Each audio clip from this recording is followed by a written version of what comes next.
Flag salute. Salute. Order. Jai Hind. Jai Hind. Vande Mataram. Vande Mataram. Vande Mataram. Vande Mataram. Vande Mataram. Vande Mataram.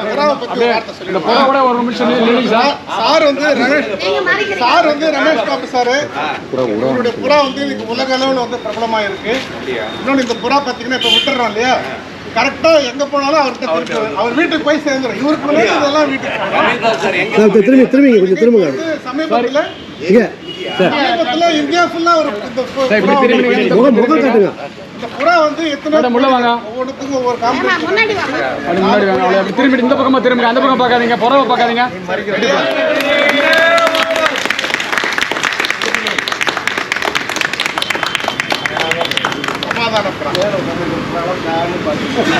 Collier கேள்விப்பட்டிருக்கீங்களா? கோலியர்லேருந்து வந்து இங்கே எடுத்துகிட்டு போய் நாங்கள் ஒரு புறா 16 நாள் வந்துச்சு, இன்னொன்று 23 நாள், இன்னொன்று 24 நாள், இன்னொன்று 25வது நாள். 4 புறா இதுவரை இந்தியாவில் யாருக்குமே அவங்களுக்குலாம் தனி ஒரு ட்ரைனிங் கொடுத்து. ஆமாம், இப்போ இவங்களாம் போயிடுவாங்க. ஜஸ்ட் ஒரு நிமிஷம் தான்.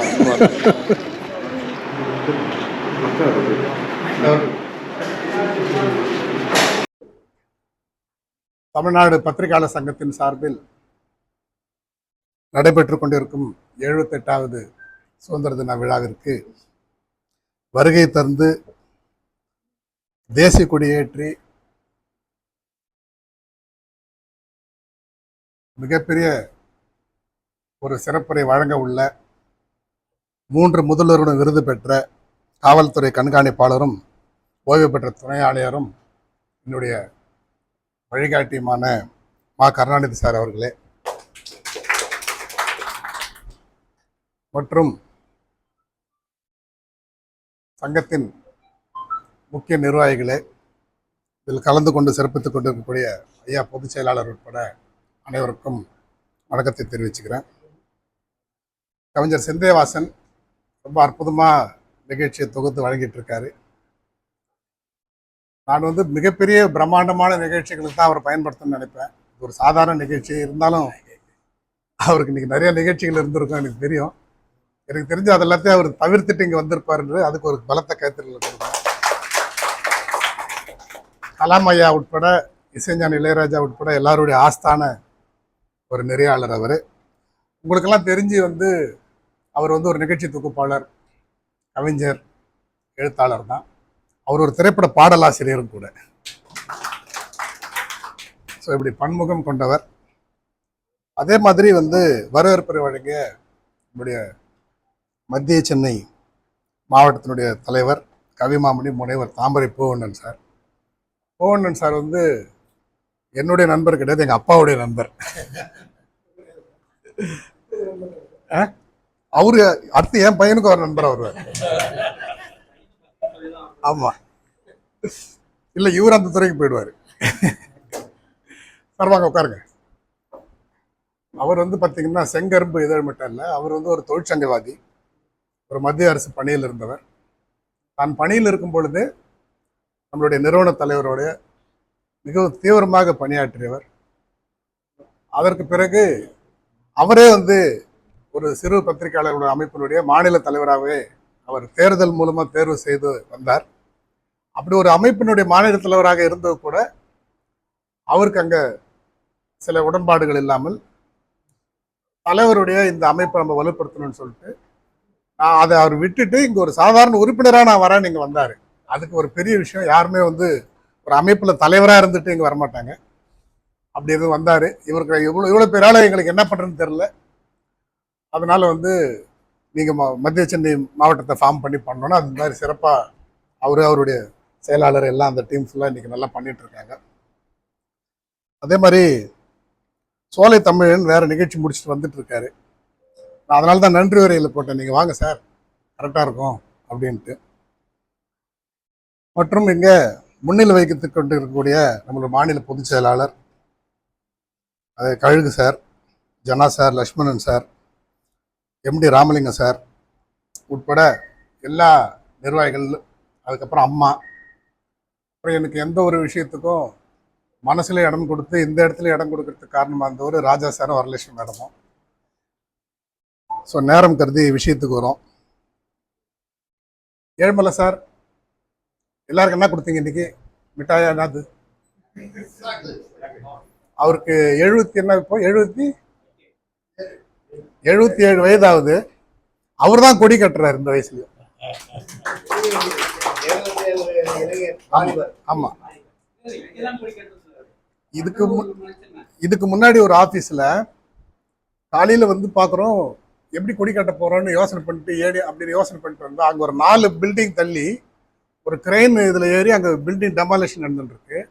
இவர் போய் அவனோட பேசி கூப்பிட்டு வந்து அதுல ஏறி போய் இவர் வந்து மேல கட்டுறாரு. இதுதான் நம்மளுடைய தேசிய கொடிக்கு இருக்கக்கூடிய அந்த மரியாதை, அந்த உணர்வு. என்ன கொடுத்தீங்க? சாக்லேட்டா மிட்டாய் என்ன கொடுத்தீங்க? 78 வருஷம் ஆகுது, சாக்லேட் லெவல்ல வச்சிருக்கிறாங்க. ஒரு மைசூர் பாக்கு ஜிலேபி லெவல் கூட வந்து அந்த லெவல் கூட நம்ம இன்னும் வரலன்றதுதான் ரொம்ப வருத்தமான விஷயம். அதை கொடுத்துட்றாங்க. நன்றி சார். ஜனா சார் பேசும்போது காங்கிரஸ் கட்சியில வந்து அப்படியே வச்சு ஏற்றுறாங்க, ஒருத்தர் கிழந்து ஏற்றுறாங்க, கட்டி வச்சு ஏற்றுறாங்க அப்படின்னு சொல்லி சொன்னாங்க. அது என்ன விஷயம்னா, நிறைய பேர் தெரியாதவர்களுக்காக சொல்றேன். ஆகஸ்ட் 15 வந்து இன்னைக்கு ஐயா ஏற்றினார் இல்லையா, பூவெல்லாம் வச்சு கிழந்து ஏற்றி பண்ணார் இல்லையா, அப்படிதான் வந்து ஆகஸ்ட் 15க்கு நம்ம கொடி ஏற்றணும். ஆனால் குடியரசு தினத்துக்கு அப்படி ஏற்றக்கூடாது. நிறைய பேர் அதே மாதிரி செய்வாங்க.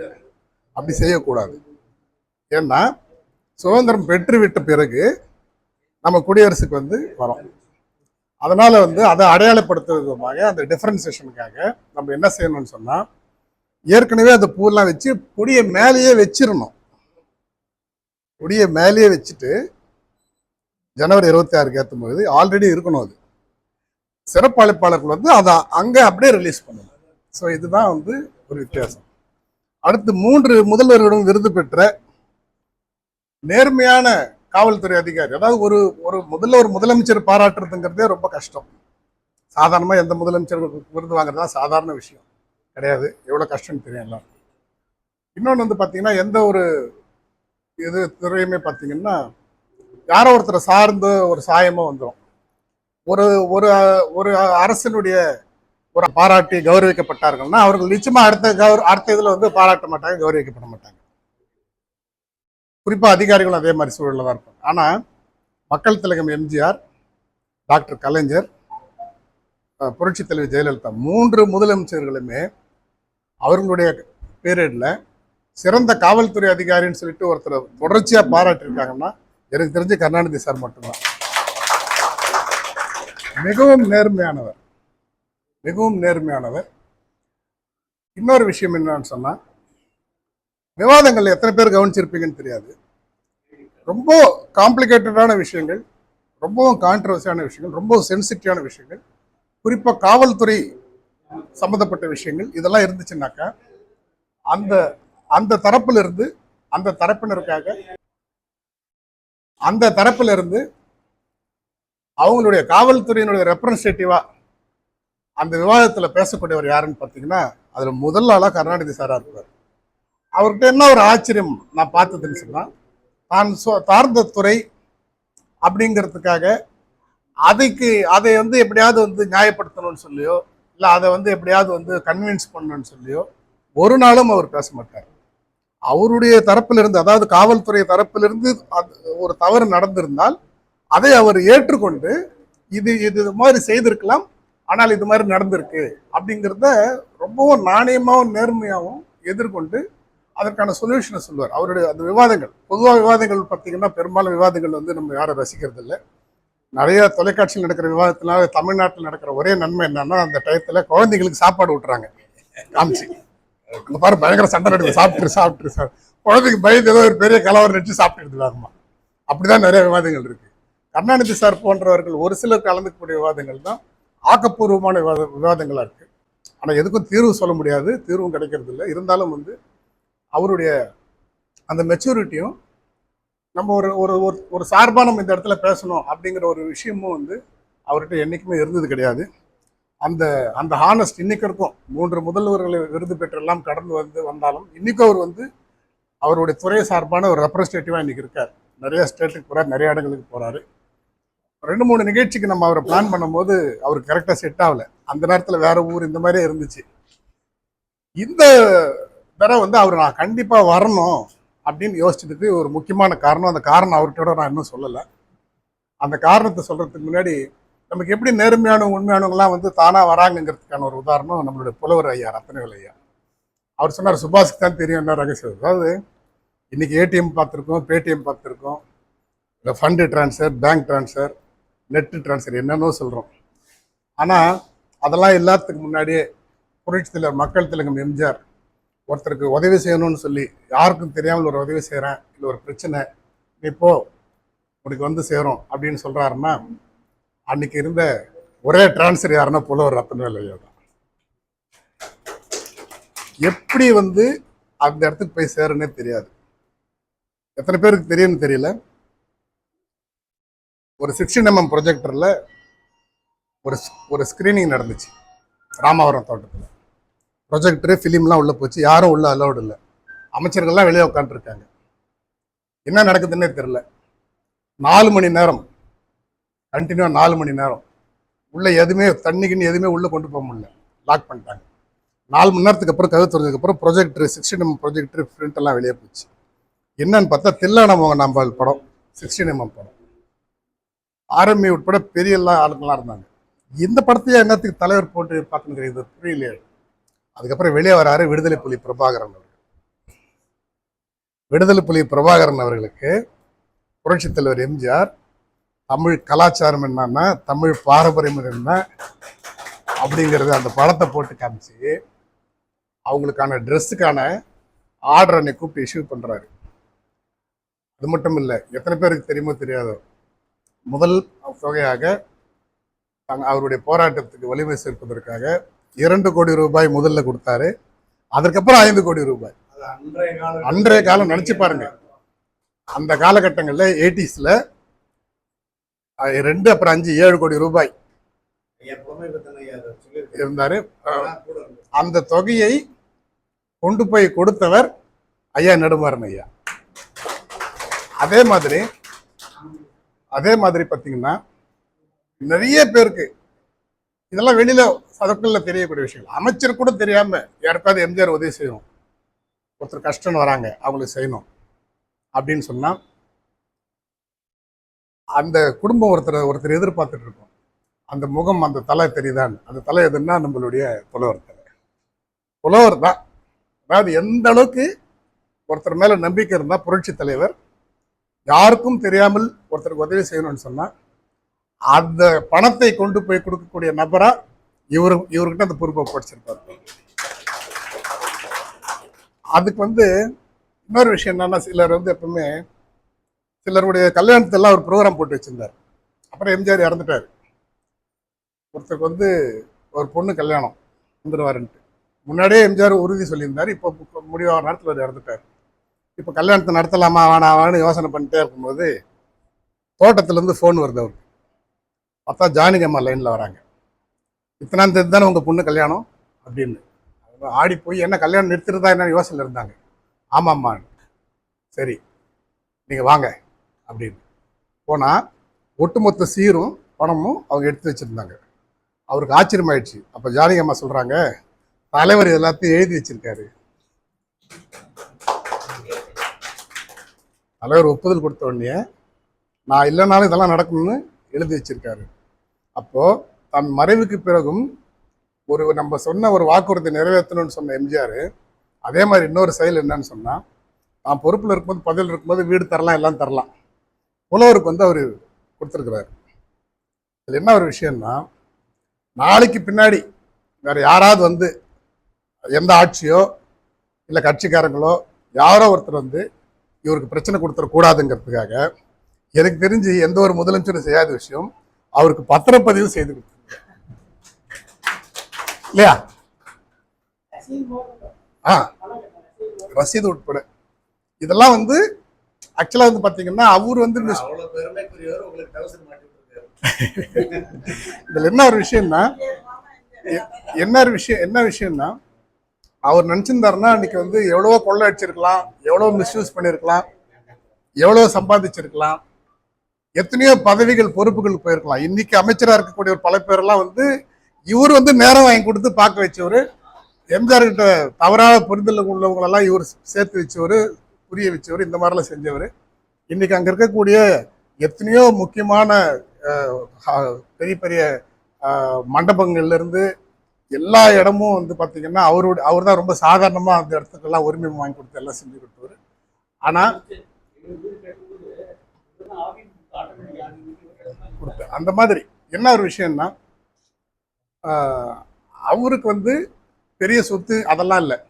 ஆனால் எம்ஜிஆருடைய நம்பிக்கையுரியவருங்கிறது இருக்கு இல்லையா, இதோட பெரிய சொத்து உங்களுக்கு வேற எதுவுமே தேவை கிடையாது.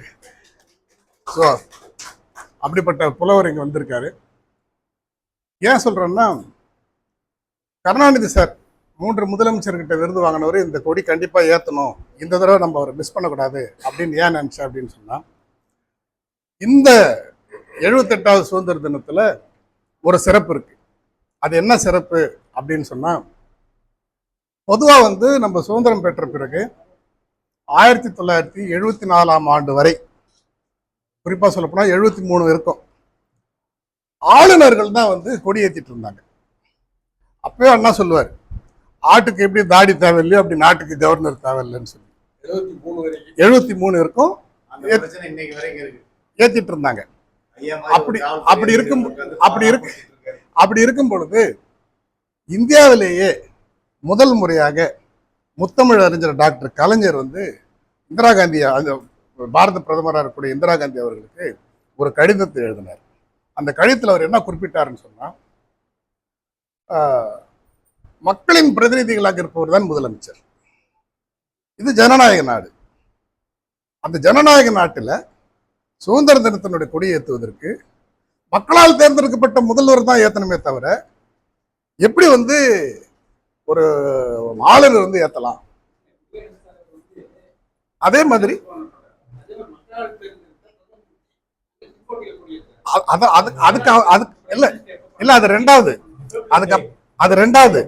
அதுக்கு அவங்க சொன்னாங்க அப்படி கிடையாதுன்னு போது அதுக்கு அவர் மறுபடியும் சொன்னாரு, ரிப்பப்ளிக் டேக்கும் இண்டிபெண்டன்ஸ் டே அங்க பிரைம் மினிஸ்டருக்கான இம்பார்ட்டன்ஸ் என்ன, ரிப்பப்ளிக் டேல கவர்னர் இவர் பிரசிடென்ட்டுக்கான இம்பார்ட்டன்ஸ் என்ன, அதெல்லாத்தையும் டெஃபினேஷன் பண்ணி திருப்பி ஒரு டிராஃப்ட் போட்டு இந்தியாவிலேயே மாநில உரிமை, மாநில சுயாட்சி, இந்த மாதிரி ஒரு முதல்வர் தான் இந்த கொடியேற்றக்கூடிய தகுதியானவர் அப்படிங்கிறத டிக்ளேர் பண்ண சொன்னார். ஆனா என்னன்னா அவர் டிக்ளேர் பண்ணும்போது இவர் ஆட்சியில் எல்லாம் போயிட்டாரு. இந்திரா காந்தி டிக்ளேர் பண்ணாங்க.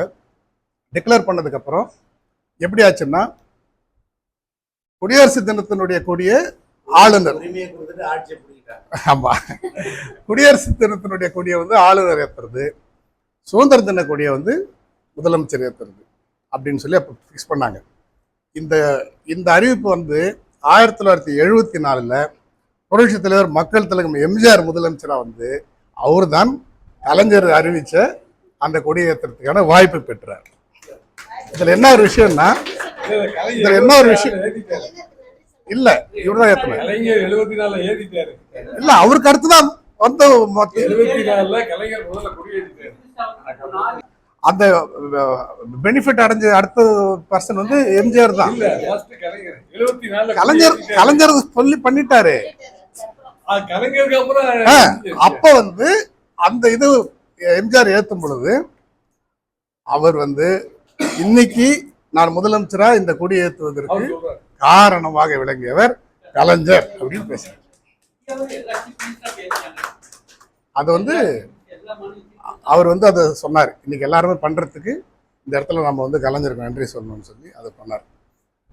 அதே மாதிரி வந்து பாத்தீங்கன்னா, இந்த பூ வச்சு சொன்னீங்க இல்லையா, அது காரணம் வந்து என்னன்னா, இந்த இந்த தேசிய கொடி மேலே பறக்கிறதுக்கு எத்தனையோ பெண்கள் தன்னுடைய பூவெல்லாம் இழந்து, தன்னுடைய வாழ்க்கையெல்லாம் இழந்து, கல்வனெல்லாம் இழந்து, அவர்களுக்கு மரியாதை செலுத்துவது மாதிரி தான் அந்த பூவை மேலேருந்து நம்ம தூவறதுக்காக நம்ம வந்து போட்டிருக்கோம். இப்போ வந்து பார்த்தீங்கன்னா நம்மளுடைய மாநாடு பற்றி எல்லாரும் சொல்லிட்டு இருந்தாங்க. நம்மளுடைய மாநில மாநாடு அடுத்த மாதம் செப்டம்பர் 15 அறிஞர் அண்ணாவுடைய பிறந்தநாள், பெரியாருடைய நினைவு நாள் எல்லாம் வரக்கூடிய தமிழகத்தின் முக்கியமான நாளாக கருதப்படக்கூடிய செப்டம்பர் 15 நம்ம இது வரைக்கும் தஞ்சாவூரில் மாநில மாநாடு நடத்துனதில்லை. முதல் முறையாக நம்ம தஞ்சாவூரில் நம்ம புலவர் இருக்கிற இடத்துல இந்த மாநில மாநாடு வந்து திட்டமிட்டிருக்கோம். இந்த மாநில மாநாட்டுக்கு உலக தமிழ் மக்களின் ஒரே தலைவர் ஐயா நெடுமாறன் ஐயா கலந்துக்கிறாரு மற்றும் பல தலைவர்கள் இதில் கலந்துக்கிறாங்க. இந்த மாநாட்டுக்காக ஒரு மாநாட்டு மலரும் நம்ம தயார் செஞ்சுக்கிட்டு இருக்கோம். ஸோ எல்லாரும் தோழர்கள் எல்லாரும் நம்ம ஒரு தன்மானத்தோட நம்மளுடைய எல்லா நிகழ்ச்சிகளும் நம்ம நடத்துகிறோம். ஒரு 10 நிகழ்ச்சி நடத்தினா லக்ஷ்மண் சார் கூப்பிட்டு சொன்னார், சார் இது பாருங்கள், அதை செய்யுங்க. ஸோ இவங்களுக்குள்ளே எல்லாத்தையும் சேர்ந்து ஷேர் பண்ணி ரெடி பண்ணி அவர் ஆறுன்னு கூப்பிடுவார், இது பண்ணுங்க அது பண்ணுங்க, இந்த மாதிரி பண்ணுவாங்க. என்ன விஷயம்னா, நம்ம ஒரு சாதாரண ஒரு டீ ஸ்நாக்ஸோ இல்லை ஒரு சாம்பார் சாதம் தயிர் சாதம் சாப்பிட்டு நம்ம ஒரு நிகழ்ச்சி நடத்தினா கூட அதை நாமளே நம்ம நடத்துக்கிற நிகழ்ச்சி, தன்மானத்தோடு நடத்துகிற நிகழ்ச்சி. யாருக்கிட்டே போய் நம்ம கையேந்தி பிரியாணி வாங்கி சாப்பிட்டு பண்ணி அப்படி ஒரு இது பண்ண வேண்டிய நிகழ்ச்சி நம்ம வந்து எப்பவுமே நடத்துறது கிடையாது. நம்ம எல்லாரும், நான் உட்பட எல்லாரும் ஆவலாக எதிர்பார்த்துட்டு இருக்கக்கூடிய நம்மளுடைய நேர்மையான காவல்துறை அதிகாரி இந்த 50வது ஆண்டு, அதாவது கலைஞர் அவர்கள் இந்த ஒரு புரட்சியை ஏற்படுத்தி மாநில முதல்வர்கள் தான் கொடியேற்றணும் அப்படிங்கிற அந்த உரிமம் கொண்டு வந்து அவர் பண்ண அந்த செயலுடைய 50 ஆண்டுகளுடைய ஆண்டு தான் இந்த ஆண்டு, 50வது ஆண்டு. அந்த மாதிரி மாநில முதல்வர்கள் கொடியேற்றணுங்கிறதுல ஸோ அந்த ஆண்டினுடைய கொடியை 3 முதலமைச்சர்களுடன் விருது பெற்ற கருணாநிதி சார் ஏற்றணுங்கிறதுனால தான் இதுக்கு கண்டிப்பாக நீங்கள் வரணும் சார் அப்படின்னு சொல்லி வந்திருக்கோம். ஸோ அனைவரின் ஒப்புதலோடும் பாராட்டுதலோடும் கைத்தட்டலோடும் கருணாநிதி சார் அவர்கள் பேசுகிறார். இந்த என்னுடைய முகவரையில் சிந்தைவாசன் உட்பட சுபாஷ் உட்பட எல்லாரும் பாராட்டி பேசியதற்காக எனது நன்றியை தெரிவித்துக் கொள்கிறேன். உண்மையிலே இந்த ஒரு ஆப்பர்ச்சுனிட்டி எனக்கு கிடைச்ச ரொம்ப சந்தோஷம். நான் பெரும்பாலும் இந்த மாதிரி நான் பணியாற்றிய காலத்திலேருந்து கொடியேற்றத்துக்கு நிறையா கூப்பிடுவாங்க, ஸ்கூலுக்கெல்லாம் ஸ்போர்ட்ஸ் போவேன், எல்லாம் பண்ணுவேன். பட் இந்த மாதிரி ஒரு பத்திரிகையாளர்கள் மத்தியில் பேசுகிறது இந்த மாதிரி சந்தர்ப்பத்தில் இதுதான் ஃபர்ஸ்ட் டைம். இங்கே பேச சிறப்பு அழைப்பாளர்னு கூப்பிட்டுட்டு எல்லாரும் பேசுனதை பார்த்தா இவங்க எல்லாருமே சிறப்பாக பேசிட்டாங்க. இப்போ எனக்கு பேசுகிறதுக்கு என்னன்னு தெரியல. ஆனால் எனக்கு 2 பாயிண்ட்டு நம்ம இவர் கொடுத்ததுனால அந்த வகையில் பத்திரிகையாளர்களை பற்றி பேசுகிறதுக்கு எனக்கு அனுமதிக்கணும். ஏன்னா இது முழுக்க முழுக்க அவங்க பத்திரிகையாளர்களாக இருக்கிறீங்க. நான் ஒரு காவல்துறை அதிகாரிங்கிற முறையில் பத்திரிகையாளர்களை பற்றி கொஞ்சம் சிறப்பாக சொல்லி ஆகணும். என்னுடைய கட்டுரைகள் எவ்வளோ பேர் படிச்சிங்கன்னு தெரியல. தினமலரில் சிந்தனை காலத்துலேயும் ஒருத்தர் தண்ணி எழுதிட்டு இருக்கேன். இப்போ அதெல்லாம் புக்காக கூட போட்டிருக்கேன். என்னுடைய முக்கியமான இது என்னன்னு கேட்டிங்கன்னா, நெப்போலியன் வந்து ஒரு சொல்லியிருக்கார், the country is suffering not because of the violence by the bad people but because of the silence of the good people. அது அராஜகம் பண்ணுறவங்களால மட்டும் இந்த நாடு கெட்டு போகல, அதை பார்த்துட்டு கம்முன்னு இருக்காங்க இல்லையா, ஒன்றும் பண்ணாமல் சைலண்ட் மெஜாரிட்டி. பார்த்தீங்கன்னா இந்த பேரட்டோ தியரின்னு சொல்லுவாங்க, இந்த சமுதாயத்தில் இருக்கிற 20% மோசமானவர்கள் தான் இங்கு நடக்கிற 80% குற்றங்களுக்கு காரணமாக இருக்காங்க. 20% நல்லவர்கள் தான் இங்கு நடக்கிற நல்ல விஷயங்களுக்கு காரணமாக இருக்காங்க. மிச்சம் இருக்க 60% என்னன்னா சைலண்ட் மெஜாரிட்டி, வாயவே திறக்க மாட்டாங்க, இங்கேயும் பேச மாட்டாங்க, அங்கேயும் நமக்கு என்ன யாரோ எப்படியோ போட்டோம். பார்த்துருப்பீங்க நீங்கள் அந்த பத்திரிகைகளெல்லாம் நீங்களே பார்த்துருப்பீங்க. கண்ணு முன்னால பிளாட்ஃபார்ம்ல போட்டு ஒருத்தனை குச்சால அடிச்சுக்கிட்டு இருப்பான், ஹெல்மெட்டை போட்டுக்கிட்டு உட்காந்து அதை வீடியோ எடுத்துக்கிட்டு இருப்பான். கொஞ்சம் அப்படி ட்ரை பண்ணா கூட அந்த உயிரை காப்பாற்றிருக்கலாம். ஏன்னு கேட்டீங்கன்னா அந்த அளவுக்கு விழிப்புணர்வு இல்லாமல் தைரியம் இல்லாமல் இருந்துகிட்டு இருக்காங்க. இன்னைக்கு நடக்கிற பெரும்பாலான அரசு அதிகாரிகள்லாம் பார்த்தீங்கன்னா அதில் தான், அதனால தான் என்னுடைய பத்திரிகையெல்லாம் பார்த்தீங்கன்னா அந்த அரசு அதிகாரியுடைய மெத்தனத்தை நான் சாடி இருப்பேன் நிறைய. இந்த பத்திரிகைன்னு ஒன்று இருக்கிறதுனால தான் இந்த ஊழல்கள் குறைவாக இருக்குது. இல்லைன்னா இந்த ஊழல்களில் மழிஞ்சு போயிடும், சாதாரண மக்கள் வாழ்க்கை நடத்தவே முடியாது, அந்த அளவுக்கு மோசமாக இருக்கும். பத்திரிகைகளை கண்டு பயந்து கொண்டு தான் ஒரு சில பேர் வேலை பார்த்துட்டு இருக்காங்க. அதனால இந்த 5வது பில்லர்னு சொல்ற பத்திரிகையாளர்கள் நிச்சயமாக பாராட்டுக்குரியவர்கள். அவர்களுக்கு அவர்களுடைய சேவைக்கு ஒத்துழைக்கக்கூடிய கடமை மக்களுக்கு. இந்த பத்திரிகையாளர்களை பற்றி சொல்லும்போது, நான் கல்லூரியில் படிக்கும்போது எனக்கு இந்த நோபல் பரிசுன்னு ஒன்று கொடுத்துட்டாங்க இல்லையா, அது யாருக்கு எத்தனை பேருக்கு தெரியும்? அந்த நோபல் பரிசு எப்படி வந்ததுன்னு யாருக்காச்சும் தெரியுமா? பத்திரிகையாளர்களாச்சே, உங்கள்கிட்டயே கேட்குறேன், ஏன் இந்த நோபல் பரிசு வந்து அதுக்கு பத்திரிகை தான் காரணம். ஆல்ஃபிரட் நோபல் பரிசுன்னு கொடுக்குறாங்க இல்லையா, அந்த பரிசு வந்ததுக்கு காரணமே பத்திரிகையாளர் தான். என்னன்னு கேட்டீங்கன்னா, ஆல்ஃபிரட் நோபல் உங்களுக்கு என்ன தெரியும், அவர் என்ன கண்டுபிடிச்சாரு, டைனமைட்னு இந்த வெடி வெடிக்கிறோம் இல்லையா, தோட்டான்னு சொல்லி பாறைகளை வெடிக்க வைக்கிறது.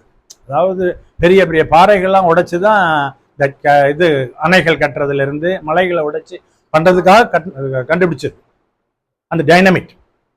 அதுக்காக தான் அவர் கண்டுபிடிச்சாரு. ஆனா அதை எதுக்காக பயன்படுத்துனாங்கன்னா, எல்லாம் அந்த தவறான வழிக்கு பயன்படுத்திட்டு இருந்தாங்க. ரொம்ப நிறைய பாம்ஸ்ல நிறைய உயிர்கள் போச்சு. அப்ப அவருடைய தம்பி என்ன, ஆல்ஃபிரட் நோபலோட தம்பி இறந்துட்டாரு. இறந்த உடனே தவறா இவர் இறந்துட்டாருன்னு சொல்லி மரணங்களின் வியாபாரி மறைந்தார், the merchant of death expired அப்படின்னு போட்டு விட்டாங்க.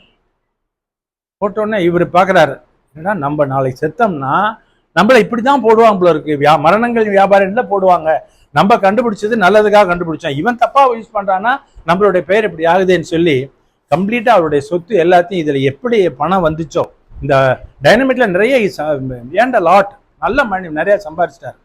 அவ்வளவையும் அப்படியே எழுதி வச்சு அறிவியல்ல யாரு சிறந்து விளையாடுறாங்களோ, சமுதாயத்துக்கு தேவையான விஷயங்கள்ல நல்லதை யார் செய்யறாங்களோ அவங்களுக்கு தான் இப்ப இந்த பணம் போய் சேரணும்னு சொல்லி பரிசு, நோபல் பரிசா கொடுக்கணும் அப்படின்னு நினைச்சிட்டாரு.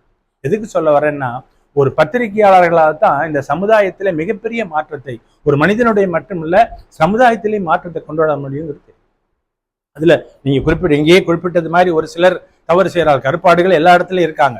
ஆனால் இந்த பத்திரிகையாளர்கள் மட்டும் அவருடைய நேர்மையாக செயல்பட்டார்கள் என்றால் நிச்சயமாக மிகப்பெரிய மாற்றத்தை இது கொண்டு வர முடியும். இவர்கள் குறிப்பிட்டது போல இந்த எம்ஜிஆரை பத்தி அவர் சொன்னாரு. என்னுடைய பேர் இப்ப எல்லாம் சொல்லி தெரிஞ்சுக்கிட்டு இருப்பீங்க, என் பேரு எம்ஜிஆருக்கு எப்படி பிடிச்சிருக்குன்னு உங்களுக்கு தெரிஞ்சிருக்கும். இந்த பேரை வச்சுக்கிட்டு, அதுவும் ப்ரொபேஷனர், நான் அந்த பரிசு வாங்கும்போது, முதலமைச்சர் விருது வாங்கும்போது நான் ப்ரொபேஷனர் இன்ஸ்பெக்டர் 2 வருஷம் தான் ஆச்சு, 2 வருஷம் கூட கம்ப்ளீட் பண்ணல. அப்ப எனக்கு அனௌன்ஸ் பண்றாங்க, எனக்கு வந்து அப்ப சர்மான்னு ஒரு ஐஜி இருந்தாரு, அவர் அனைவரும் சாருக்கு தெரிஞ்சிருக்கோம், ரொம்ப க்ளோஸ், அவர் சர்மாஜின்னு தான் கூப்பிடுவாரு சிஎம். அவர் வந்து அவர்கிட்ட நான் பணியாற்றினேன் ப்ரொஹிபிஷன் விங்கில். இந்த சிட்டியில எல்லா இடத்துலையும் சாராயம் விற்கும். இந்த இன்னைக்கு சிட்டியில அவுட் சைட்ல இருக்கிற பெரிய பெரிய பங்களாக்கெல்லாம் அந்த காலத்துல பேரல் பதிச்ச இடம் எல்லாம், இப்ப எல்லாம் பாத்தீங்கன்னா பெரிய பெரிய பங்களாவா இருக்கு. நாங்க அங்கெல்லாம் பேரல் தோண்டி சாராயத்தை கண்டுபிடிச்சிட்டு இருந்தோம். அப்போ அதனால அதை கண்டு அந்த சர்மாஜி என்ன பண்ணாரு, போய் சிஎம் போய் பர்சனலா சொல்லி, இந்த சாராயம் சென்னையில இல்லாம இருக்கிறதுக்கு காரணமே இந்த இன்ஸ்பெக்டர் தான், என்னோட நான் ஒருத்தர், இன்னொரு இன்ஸ்பெக்டர் அந்த பழனிவேலுன்னு சொல்லி, இங்க 2 பேருக்கும் போய் சொல்லி வாங்கிட்டு வர்றாரு. என்னை கூப்பிட்டு எழுதி அனுப்ப சொன்ன. நான் கூட அப்ப சொல்றேன், சார் நான் இன்னும் ப்ரொபேஷனே கம்ப்ளீட் பண்ணல, இன்ஸ்பெக்டர் ஆகி சப் இன்ஸ்பெக்டர் ஆகி இப்போ இன்ஸ்பெக்டர் ஆகியிருக்கேன், எனக்கு எப்படி சார் கொடுப்பாங்க, எங்களுக்கு சீனியர்லாம் இருக்காங்கன்னு, நீங்க கொடுங்க நான் வாங்கி தரேன்னு சொல்லி அப்புறம் போய் வாங்கி எனக்கு கொடுத்தாங்க. இந்த மெடல் மதுரையில் அவர் கொடுக்கும்போது எங்களுக்கு அனௌன்ஸ் பண்ணிட்டாங்க, ஆனால் அவர் உடம்பு சரியில்லாமல் அமெரிக்காவுக்கு போயிட்டாரு. அப்போலோவில் இருந்து அவரை எடுத்துட்டு போகும்போது உண்மையிலேயே வருத்தப்பட்டோம் நாங்கெல்லாம். எனக்கெல்லாம் என்ன வருத்தம்னா, அவர் கொடுத்த மெடலை யாரோ ஒருத்தர் கொடுத்தனா அது எப்படி இருக்கும், அவர் கையால் வாங்கணுமேன்னு. அதே மாதிரி அவர் என்ன பண்ணாரு, வர்றாரு, குணமாயி வர்றாரு அப்படிங்கும்போது ரொம்ப சந்தோஷப்பட்டோம். மகிழ்ச்சி ஸ்டேடியத்தில் வந்து இறங்கினார். இறங்கி ஒரு பெரிய மேடை போட்டிருந்தாங்க, குளூரில் அப்படியே நிற்கிறோம். எல்லாம் என்ன சொல்றாங்க, அவரெல்லாம் ஒன்றும் இதெல்லாம் ஆகலை, அப்படியே வருவார், கண்ணாடி பெட்டியில் கொண்டாந்து வைப்பாங்க, சுவிட்சை தட்டுவாங்க, அந்த கண்ணாடி பெட்டி அப்படியே மேலே தூக்கும், அப்படியே எல்லாரும் பார்த்து கும்பிட்டு அப்படியே போயிடுவார், அதெல்லாம் ஒரு நல்ல இதாடா இல்லை அப்படின்ட்டாங்க. நாங்கள்லாம் அப்படியே அசந்து போய் நின்றுட்டு இருக்கோம். அங்கே அதே மாதிரி ரேம்ப் போட்டிருந்தாங்க அந்த மேடை ஏறுறதுக்கு. நாங்களாம் அதான் நினச்சிட்டு இருக்கோம், சரி அந்த கார் அப்படியே மேலே ஏறும், அந்த கார் மேலே அப்படியே மேலே வருவார், அப்படியே சுவிட்ச் போடுவார், நின்றுட்டு இருக்கோம். அங்கேருந்து வந்து கார் வந்து நின்றுச்சு, நின்னோடனே தடன்னு வேகமாக ஏறி மேலே போய் அப்படியே கையை காட்டினாரு. ஆரம் வீரப்பன் கீழே உட்காந்தவங்களை மேலே வாங்கினாரு. உண்மையிலே இப்போ நான் சொல்லும்போது கூட எனக்கு எல்லாம் புல்லரிக்குது, உண்மையிலே சந்தோஷமா இருந்துச்சு. நான்லாம் நிச்சயமா நான் போய் பக்கத்தில் வந்துட்டு சொன்னேன், பச்சை தண்ணி மாணிக்கன்னு என்னோட ஆசிரியர், அவருக்கு அனௌன்ஸ் பண்ணியிருந்தாங்க, கருணாநிதி நம்ம நிச்சயமா இவர் கையால தான் வாங்குறோம் மெடல். அப்படியா, பரவாயில்ல, நல்லா இருக்குதான். அவரும் நானும் தான் ஒன்னா, அவர் எனக்கு ஆசிரியர், அவரும் நானும் ஒன்னா வாங்கணும். எனக்கு அதுதான் அவர் பெருமை. என்னன்னா என்னை விட சீனியர், நாங்க உள்ளதுலேயே ஜூனியர். நான் அப்ப கூட சொன்னேன், பேப்பர்ல அனௌன்ஸ்மெண்ட் வந்த கூட பேப்பரை என் பேரை பார்க்காம அவர் கையெழுத்து போட்டிருப்பாரு, நாளைக்கு பேப்பரை பார்த்து திட்ட போறாரு, யாரா இந்த பேரை கொண்டாந்து விட்டாதுன்னு சொல்லி. மெடல் குத்தும் போது எல்லாரும் குத்திட்டு வந்தாரு, என்கிட்ட குத்தும் போது நான் அப்படியே சல்யூட் பண்ணேன். கொஞ்ச நேரம் பார்த்தாரு, சிரிச்சாரு. எல்லாருக்கும் அவர் பாட்டு குத்தும் போது என்ன பாரு சிரிக்கிறாரு, நம்ம என்ன சிரிக்கவும் கூடாது, அட்டென்ஷன்ல நின்றுட்டு போது சிரிக்கவும் கூடாது யூனிஃபார்ம்ல. நேரம் பார்த்தேன். அப்புறமா வேற வழி இல்லாம அவர் கொஞ்ச நேரம் நின்று சிரிக்கும் போது சிரிச்சேன். நல்லுசாமி மினிஸ்டர் அப்போ பார்த்துட்டு வந்து கேட்டார், என்ன உங்கள்கிட்ட தலைவர் என்னமோ சிரிச்சது மாதிரி இருக்கே அப்படின்னாரு. ஆமாம் சார் சிரிச்சாரு, நான் எதிர்பார்க்கவே இல்லை, சிரிச்சார், அப்புறம் நானும் சிரிச்சேன் சார் அப்படின்னு. எதுக்கு சொல்ல வரேன்னா, அந்த மாதிரி பெயர் இதெல்லாம் பார்க்காம தகுதிக்கு பண்ணவர் அவர். அந்த ஒரு உண்மையிலேயே வந்து அந்த இதெல்லாம் என்னுடைய ஒரு பேராக தான் நினைக்கிறேங்க. அதுக்கு காரணம் என்னன்னு கேட்டிங்கன்னா, எல்லாம் உங்களை போல பத்திரிகையாளர்களுடைய இதுதான், ஒத்துழைப்பு தான். இல்லைன்னு சொன்னால் நம்மளை பற்றி யாருக்கு தெரியும் அப்படின்னு. அப்புறம் பேர் பார்த்தா அதான் மேலே படித்து சொல்கிறாங்க இல்லையா, அது பார்க்குறாரு நேம் பிளேட் வேறு இருக்கு இல்லையா அப்படின்னு சொல்லி நிறைய அவருடைய நான் பயணித்திருக்கிறோம். வண்டியில் போனார்னாக்கா வண்டியில் வரும்போதே கேட்பாரா, இவருக்கெல்லாம் தெரிஞ்சிருக்கும். டிரைவர் என்னோட பேட்ச்மெட்டு தான் அவருடைய செக்யூரிட்டி ஆஃபீஸர். சாப்பிட்டீங்களா அப்படின்னு பேச வராதப்பவே சாப்பிட்டீங்களான்னு இது கேட்பாரான். சாப்பிட்டோம் சார். என்ன சாப்பிட்டீங்கன்னு ஒன்று ஒன்றா என்ன ஸ்பெஷல் ஐட்டம்னு ஒன்று ஒன்றா சொல்லுவாங்களாம். கீரை இருந்துச்சுன்னு. எதுக்குன்னா நமக்கு வைக்கிற ஐட்டங்கள் எல்லாம் அவங்களுக்கும் போகுதா, இல்லை நம்மளால நமக்கு மட்டும் வச்சுட்டு அவருக்கு வைக்காம விடுறானான்னு பார்ப்பாங்களாம். அதனால அது சொன்னாதான் அவரு ஒத்துக்குவாராம். அந்த மாதிரி ஒரு விருந்தோம்பல் இது உள்ளவர். நிறைய அவர் கூடயே நான் போயிருக்கிறேன். அந்த உலகத்தமிழ் மாடலாம் அவர் கூடயே தான் எனக்கு டியூட்டி வச்சிருந்தேன். இந்த கூலிங் கிளாஸ் அப்படியே கழட்டிட்டு இதை பார்ப்பாரு, அப்புறம் கொஞ்சம் போடுவார். அதை பார்த்துட்டு ஒருத்தர் என்ன பண்ணா, கூலிங் கிளாஸ் அவரை கலெக்ட் நேரத்தில் ஃபோட்டோ எடுத்துட்டான். வந்துச்சே ஒரு அவர் பிடிக்காது இந்த மாதிரி நமக்கு சீக்கிரட்டாக வந்து படம் பிடிக்குது. அதே மாதிரி இந்த கோபாலபுரத்தில் கூல்ட்ரிங்க்ஸ் எப்படியே சாப்பிட்டுக்கிட்டு இருக்காரு, அங்கே வந்து சைடில் இருந்து ஃபோட்டோ எடுத்துறான் அப்படின்னு கையை காட்டினாரு. போயிட்டான். அப்புறமா மேடையில் பேசும்போது சொன்னார், எஸ்டி சோமசுந்தரம் ஒரு முக்கியமான விஷயங்களை பற்றி எல்லாம் பேசிக்கிட்டு இருக்காரு, உணவு திட்டங்களை பற்றி பேசிட்டு இருக்காரு, அதை எடுத்து போட்டாலும் பத்திரிகையாளர்களுக்கு உபயோகமாகும். நான் வந்து ஸ்கூல் ட்ரிங்க்ஸ் மறைச்சு நானே கீழே டேபிள் கீழே வச்சு குடிக்கிறேன், இதை வந்து ஃபோட்டோ எடுத்து நீ போட்டுட்டு நாளைக்கு நான் இது விளம்பரத்துக்கு நான் போய் கோர்ட்டில் அலைஞ்சிட்டு இருக்கணும் அது அப்படின்னு பேசினார். அந்த மாதிரி ரொம்ப விழிப்புணர்வு மிக்க ஒரு அவர்கிட்ட வாங்கினதில் நான் பெருமைப்படுறேன். அடுத்தபடியாக நம்ம ராஜராஜன் எனக்கு ஒரு பாயிண்ட் கொடுத்துட்டு போனார். அதுக்கு நான் பதில் சொல்லலைன்னா நான் விவாத மேடைகள் பேசி பிரயோஜனம் இல்லை. நான் சுபாஷ், அதாவது நியூட்டன் ஐசக் நியூட்டன் விஞ்ஞானி இருக்கார் இல்லையா, அவர் ட்ரெயினில் பயணம் பண்ணிட்டு இருந்திருக்கார். பயணம் பண்ணிட்டு இருக்கையில் பைபிளை வச்சு படிச்சுட்டு இருந்திருக்கார். தாப்பில் ஒரு பையன் உட்காந்தவர், இது யாருன்னு யார் பைபிளை வச்சு படிச்சுட்டு போனதை கேட்டுக்கிட்டே இருந்திருக்கார். கடைசியாக நீங்கள் யாருன்னு கேட்டிருக்கா, அந்த மாதிரி நான் நியூட்டன் அப்படின்னு சொல்லிட்டு இருக்கும்போது, நீங்கள் வந்து இவ்வளவெல்லாம் அறிவியலில் நீங்கள் எல்லாம் கண்டுபிடிப்பெல்லாம் பண்ணுற நீங்கள் போய் பைபிளை படிச்சுட்டு உட்காந்துருக்கிறீங்களே, உங்களால் நீங்கள் எவ்வளவெல்லாம் கண்டுபிடிச்சிருக்கீங்க, பைபிளை படித்து நீங்கள் வந்து இப்படி இருக்கலாமா அப்படின்னு கேட்டுருக்கேன். சரி ரைட் அப்படின்னு சொல்லி நான் உனக்கு பதில் சொல்கிறேன், சந்தர்ப்பம் வரும்போது சொல்கிறேன் அப்படின்னு சொல்லி கையில் விசிட்டிங் கார்டு எடுத்து ஒரு கையில் கொடுத்து, நீ என்னோடய சோதனை சாலை என்ன இடத்துல இருக்கு, நீ வா ஒரு நாள் என்னை வந்து பாரு அப்படின்னு கொடுத்துட்டு போயிட்டார். அந்த பையன் சரின்னு அந்த பையன் அதனை கிளம்பி போய் பார்க்குறான், சோதனை சாலைக்கு போய் பார்க்குறான். சோதனை சாலையில் பார்த்தா நிறைய கண்டுபிடிப்புகள் நிறைய இதெல்லாம் வச்சிருக்கிறாரு, நல்ல அருமையானது. பார்த்து அசந்து போய், இவ்வளவு நல்லா வச்சிருக்கிறீங்களே, இவ்வளவும் நீங்கள் ஏற்படுத்தினது தானா? நான் ஒன்றும் எல்லாம் அதுவா அப்படியே தோன்றுனது தான், எனக்கு நான் ஒன்றுமே பண்ணலை, எல்லாம் அதுவாக தோன்றுனது. என்ன சார் இப்படி போயிருங்க, இது எப்படி அதுவாக தோன்றும், நீங்கள் தானே எல்லாம் பண்ண. இவ்வளவு மனித இனங்கள், இவ்வளவு உயிரினங்கள், இவ்வளவு இதெல்லாம் வந்து தன்னால் தோன்றும், அதை படைச்சவன் யாருமே இல்லைன்னு நீ சொல்கிற, நீ இந்த சாதாரண இந்த உபகரணங்கள் வந்து தன்னால் வரலுங்கிறது நம்ப மாட்டேங்கிற அப்படின்ன உடனே வாபஸ் வாங்கிட்டான் நான். Right sir. So it is there. அது அல்லாவா இருக்கலாம், இதாக இருக்கலாம், இயேசுவா இருக்கலாம், கடவுளாக இருக்கலாம், ஏதோ ஒரு சக்தி நமக்கு தெரியலங்கிறா அது இல்லைன்னு சொல்ல முடியுமா? ஏதோ கொஞ்ச நேரம் மானம் மூடிக்கிட்டு இருக்கலாம், இது இருக்கலாம், இருட்டா இருக்கலாம், சூரியனே கிடையாது இன்னைக்கு வரவே இல்லை சூரியன் சொல்ல முடியாது. இட்ஸ் தேர். கண்டுபிடிக்கவே முடியல நம்மளால என்னென்ன கண்டு பார்த்தீங்கன்னா, இந்த இயற்கை சார் இப்போ ஒருத்தர் பேசினார், இயற்கையை பற்றி நல்லா நிறைய இது பண்ணுறது அங்கே ஸ்கூலில். இயற்கையினுடைய படைப்புகள் நம்மளால கற்பனை கொண்டு கூட பார்க்க முடியல. கடலில் பார்த்தீங்கன்னா விதவிதமாக, அதாவது ஒரு ஓவியன் எப்படி இஷ்டத்துக்கு வரைவானோ அதெல்லாம் உயிரினமாக இருக்கு.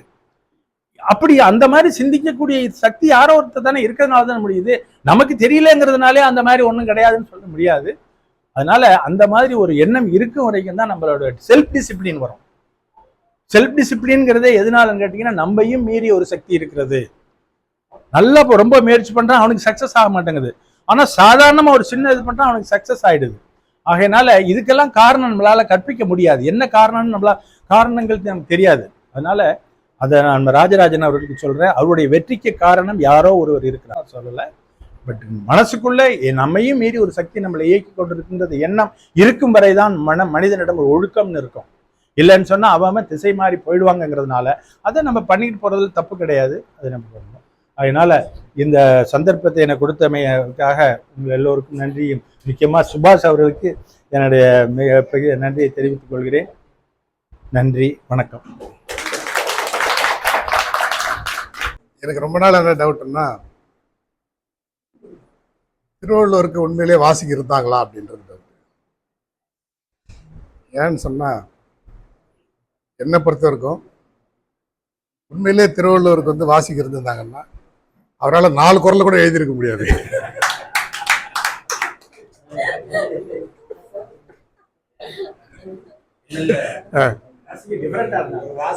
இல்ல அப்படித்தான் சொல்றேன்.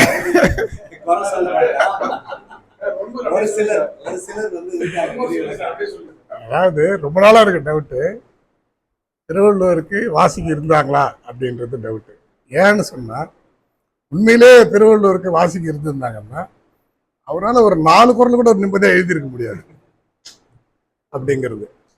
இல்லை உண்மையிலே வந்து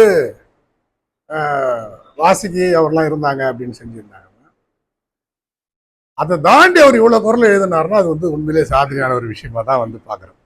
எப்படின்னா, இன்னொரு எனக்கு சந்தேகம், ஆமாம், இன்னொரு சந்தேகம் என்னன்னா,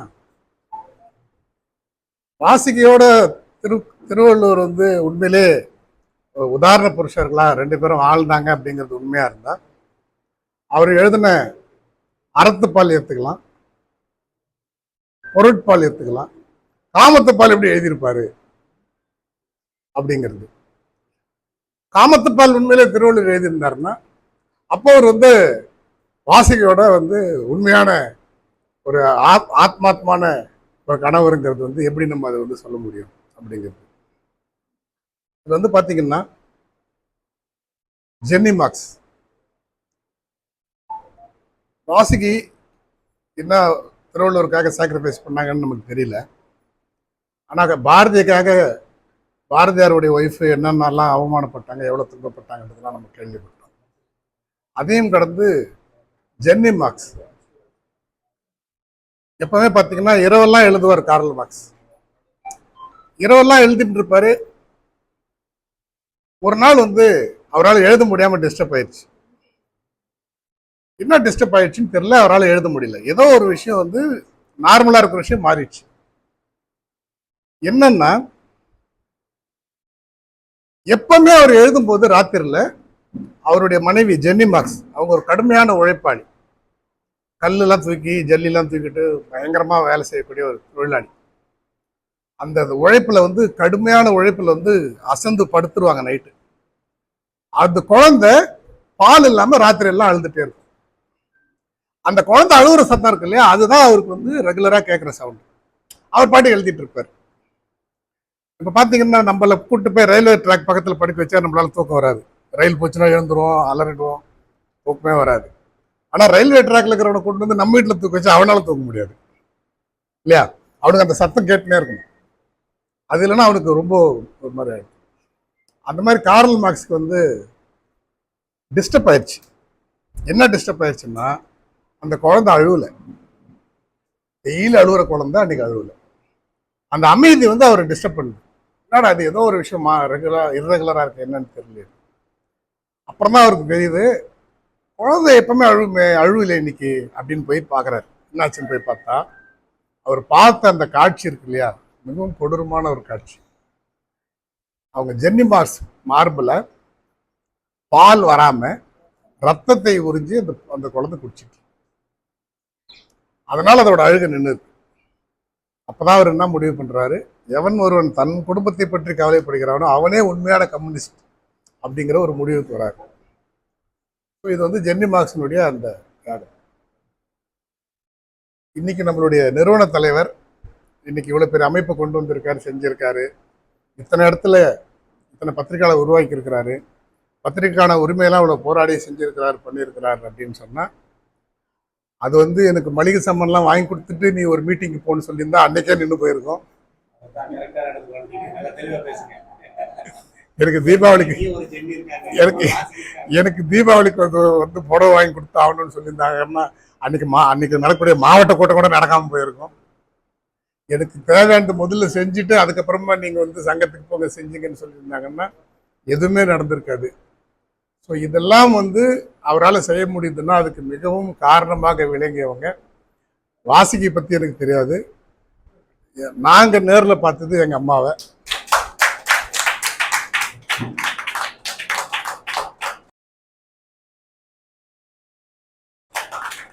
அதனால வந்து அம்மாவை நன்றி வர சொல்றதுக்கு முன்னாடி இந்த வாசிக்கு மாற்ற ஒரே ஒரு விஷயத்த சொல்லிடுறேன். ஒருத்தருக்கு இந்த கதை ரொம்ப நாளாக தெரியல, பல்லுவன் வாசிக்க கதை. எங்கே போயிருக்கிறோம் அன்னைக்கு தான் அந்த கதை தெரிஞ்சிச்சு. இந்த மாதிரி வந்து கணவன் கூப்பிடுவான், அவர் தண்ணி சேர்ந்துட்டு இருக்கிற கதையை. அவனுக்கு ரொம்ப நாளாக ஒய்ஃப் மேலே டவுட்டு, இவன் உண்மையா இருக்கிறாளா இல்லையான்னு டவுட்டு. நேராக வீட்டுக்கு வரான் கோவமா. இவன் வருவான்னு வெயிட் பண்ணி பார்த்துட்டு அவன் சாப்பாடு வச்சு படுத்துட்டான். ஒரு 11 மணிக்கு மேலே வீட்டுக்கு வந்தான். வந்து தடன்னு கதை தட்டுறான். அவன் வந்து திறக்கிறதுக்குள்ள பயங்கரமா தட்டுறான். கதை திறந்து திட்டுறான், என்ன வரத்துலையா இப்படி இவ்வளோ உதவுறது பண்றீங்க, அதான் வந்துட்டு இருக்கேன்ல, கை கால் கழுவிட்டு வாங்க, சாப்பாடு வச்சுருக்கு போய் சாப்பிடுங்க அப்படின்னு. அவன் சொல்றான், அதெல்லாம் இருக்கட்டும், முதல்ல நீ வந்து கிணத்துல தண்ணி சேர்த்து அப்படின்றான். ராத்திரி 11 மணிக்கு. யோ லூசாயா நீ, இந்நேரத்துக்கு வந்து தண்ணி சேர்த்து சொல்லி கூப்பிடுற, குடிச்சு கழிச்சுட்டு வந்துட்டியா நீ, அது அப்படி கூட எதுவும் இல்லையே அப்படின்னு. புருஷன் நான் சொல்றேன், கொண்டாட்டி நீ அந்த தண்ணி சேர்ந்து, உங்களுக்கு தண்ணி தானே வேணாம், மோட்டர் போட்டு எல்லாத்துலையும் பிடிச்சி வச்சிருக்கு, ஓ எடுத்துக்கோ அப்படின்றான். அதெல்லாம் இல்லை, நான் ரெடி பண்ணுறேன், நீ வந்து எங்கேயா போய் தண்ணி சேர்த்துறது கிணத்துல நேரத்துக்கு அப்படின்லாம். அது என்ன ஆச்சுன்னா, அந்த கிணறுலாம் மோட்டர்லாம் போட்டு அந்த ஸ்லாப்லாம் போட்டு அது மேலே எல்லாத்தையும் வச்சு அது யூஸே இல்லை, அப்படியே இருக்குல்ல. வரேன்ட்டு போயிட்டு அது எல்லாத்தையும் எடுத்து ராட்டெல்லாம் பார்த்து அதெல்லாம் எடுத்து வச்சு எல்லாத்தையும் செட் பண்ணுறதுக்குள்ளே உட்காந்து தூங்கிடுற டைம் ஆயிடுச்சு.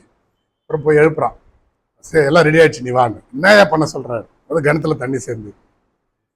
இருந்தாலும் குடும்பம் தாங்க முடியலையே நேரத்துக்குன்னு சொல்லிட்டு அதுக்குள்ள கயிறு பக்கெட்லாம் எடுத்து வந்து கொடுத்துட்றான். சரி போய் தண்ணி சேர்ந்து தண்ணி எடுத்ததில் ஊற்றுறது, ஒரு பக்கெட் எடுத்து பக்கத்தில் வைக்கிறான். சரி நம்ம உள்ளே போய் தண்ணி சேர்ந்துனா பக்கத்தில் நின்றவங்க ஓடி போய் அங்கே போய் நின்றுக்கிறான்.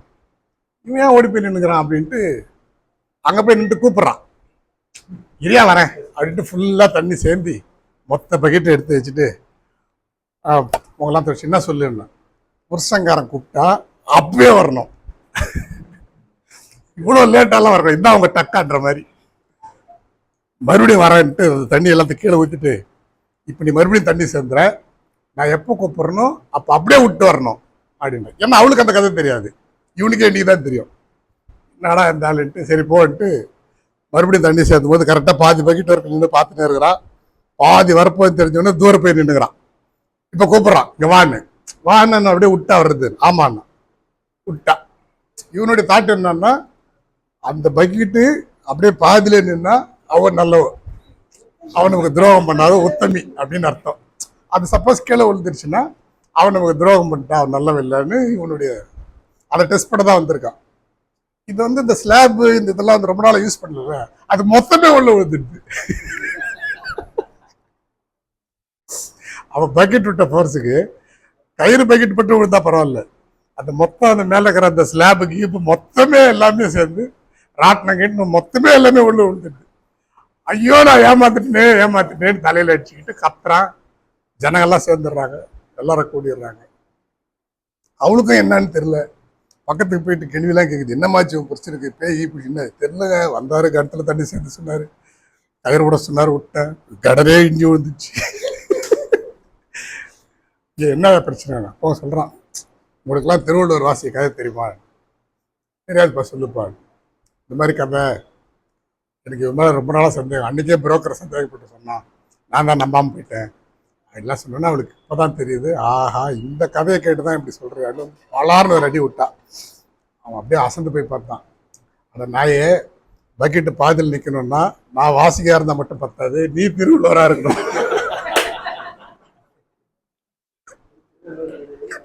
அந்த காலம்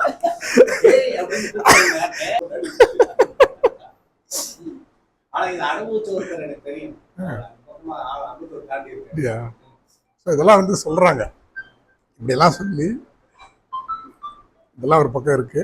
ஆனால் நாங்கள் வந்து அப்பா வந்து எவ்வளோ இதெல்லாம் செய்து, இதெல்லாம் நாங்கள் அவரு இந்த சங்கத்தை உருவாக்குறதுக்கு நான் நிறைய நேரில் பார்க்கல.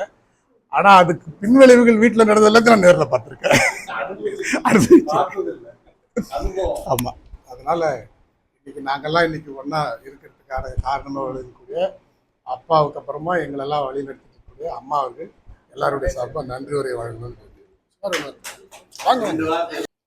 அனைத்து பத்திரிகையாளர் தோழர்களுக்கும் ஐயா அவர்களுக்கும் நம் பத்திரிகையாளர் சங்க நிர்வாகிகள் அனைவருக்கும் என்னுடைய அன்புடன் சுதந்திர தின வாழ்த்துக்களும் வணக்கங்களும். எனக்கு எழுததான் 100 பக்கம்னா கூட நான் எழுதி பேச வராது. ரவீந்திரதாஸ் ஆரம்பித்த இந்த சங்கத்தை தொய்யாமல் இத்தனை வருஷம் வழிநடத்தி வந்து அது வந்து ஒரு வித்தாக இருந்ததை இன்னைக்கு ஒரு ஆலமரமாக வளர்த்தர இன்றைய மாநில தலைவர் சுபாஷ் அவர்களுக்கு என்னுடைய நன்றியை தெரிவித்துக் கொள்கிறேன். இதை வந்து எல்லாருமே பயந்தாங்க, இந்த சங்கம் என்ன ஆகுமோ, யார் கையில் போகுமோ, இவ்வளோ கஷ்டப்பட்டு ரவீந்திரதாஸ் இதை ஆரம்பித்தாரு அப்படின்னு. சுபாஷுக்கு சினிமா தவிர வேறு எதுவும் தெரியாமல் இருந்தது. எங்கள் வீட்டுக்காருக்கும் சங்கத்தில் வந்து குடும்ப சங்கமாக வாரிசு சங்கம் வரக்கூடாதுன்ற நினைப்பில் தான் அவரும் இருந்தார். அதனால் நாங்கள் யாருமே சங்கத்து பக்கம் வராமல் இருந்தோம். இருந்தாலும் ஐயா வெங்கட்ராமன் அவர்களும் மறைந்த நமது தோழர் மாயாண்டி பாரதி அவர்களும் இந்த இத்தனை வருஷம் பாடுபட்டு ரவீந்திரதாஸ் உருவாக்கிய சங்கம் வேறு யார் கையிலையாவது போனால் அது சின்ன பின்னம் ஆகிடும், உண்மையான உழைப்பு இருக்கக்கூடாது, இது இல்லாமல் போயிடும் பத்திரிகையாளர்களுக்கு என்ற நோக்கத்தோடு முறைப்படி எலெக்ஷன் வச்சு மதுரையில் எலெக்ஷன் கமிஷனரை வச்சு மாயாண்டி பாரதியும் தோழர்களும் வாரிசு வந்தால் பரவாயில்ல, அதில் ஒன்றும் தவறு இல்லை அப்படின்னு சுபாஷ் சினிமா துறையில் இருந்தவனை இந்த பத்திரிகை துறைக்கு கூட்டிட்டு வந்தது. அதனால் அவனுடைய வருமானமெல்லாம் இழந்து, இத்தனைக்கும் அவனுக்கு சினிமாவில் நல்ல வருமானம் வந்துட்டு இருந்துச்சு. அதெல்லாம் விட்டுட்டு அவனுடைய இது வரைக்கும் அந்த பிள்ளைங்களை நம்பின்னு தான் சுபாஷ் இருக்கிறார். ஏன்னா சங்கத்தில் எந்த வருமானமும் இல்லைன்றதுனால எப்படி அவங்க அப்பா தான் நாங்களும் சொன்னோம், வேணாம் அவங்க அப்பாவோட போட்டோம் அந்த கஷ்டமெல்லாம், நான் அப்போ சமாளிச்சுன்னு நான் வேலைக்கு போயிட்டு இருந்தேன், அதனால் நான் சமாளிச்சுட்டு இருந்தேன், இப்போ உன் பிள்ளைங்களும் அப்படி கஷ்டப்படக்கூடாது அப்படின்னா, இல்லை 30 வருஷமாக வளர்ந்த சங்கம் வந்து வீணாயிடக்கூடாது அப்படின்னு அவனுடைய வருமானத்தை விட்டுட்டு சங்கத்தை எடுத்து நடத்திட்டு இருக்கிறாரு. அது வந்து விருஷமாக பெரிய ஆலமரமாக இன்னைக்கு வளர்ந்துருக்குது. அதுக்கு முக்கியமான இருக்கிறது நீங்களாம் விழுதுகளாக தூண்களாக இருக்கிறீங்க. அதனால் உங்களுக்கெல்லாம் என்னுடைய மனமார்ந்த நன்றியை தெரிவித்துக் கொள்கிறேன். பொறுப்புக்கு வரலாமா அப்படின்னு சொல்லிட்டு முதல்ல வேண்டான்னு சொல்லிட்டு இருந்தாங்க எங்கள் ஒய்ஃபு. அதுக்கப்புறம் இவங்ககிட்ட போய் கேட்டாங்க, இவங்க எவ்வளோ கஷ்டப்பட்டன்றதெல்லாம் சொன்னாங்க. இவரால் எங்கள் அப்பாவால் இவங்களுக்கு எவ்வளோ கொடுமை இதெல்லாம் சொல்லி சொன்னாங்க. அப்புறம் அப்பா எவ்வளோ மன உளைச்சலுக்கு ஆளானதுலாம் சொன்னார். இதெல்லாம் கேட்டோன்னா ஒய்ஃப் என்ன பண்ணிட்டாங்க, அப்போ பரவாயில்ல நீங்களும் போங்க.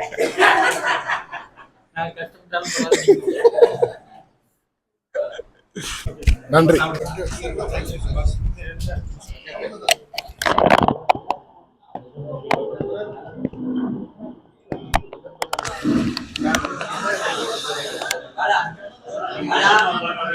Hola.